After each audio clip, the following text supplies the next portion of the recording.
मनसेचे नेते अमितजी ठाकरे यांनी उद्घाटन केलं. त्यांनी उद्घाटन करण्याच्या पाठीमागची भावना ही कुठेतरी कायदा तोडावी अशी नव्हतीच, परंतु कुठेतरी प्रशासनाला जागरूकता घेण्याच्या अनुषंगाने त्यांनी ते केलं.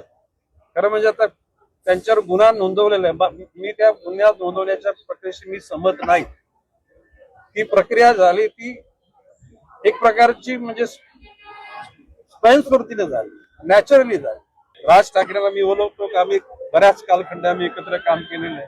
कायद्याचं कुठेतरी बंधन झुगारावं, कायद्याला आव्हान द्यावं अशा प्रकारची भूमिका घेतलेली ती माणसं नाहीत किंवा ते नेतृत्व करतात. आणि म्हणून माझं म्हणणं आहे की शेवटी राजकारण बऱ्याच दिवस करता येतं, परंतु नको त्या ठिकाणी राजकारण करण्याची कोणाची इच्छा असेल त्यांना लखलावो. मी माननीय आयुक्त महोदयांना सांगतो ही केस विड्रॉ करून टाका, जेणेकरून कटुता संपुष्टात येईल.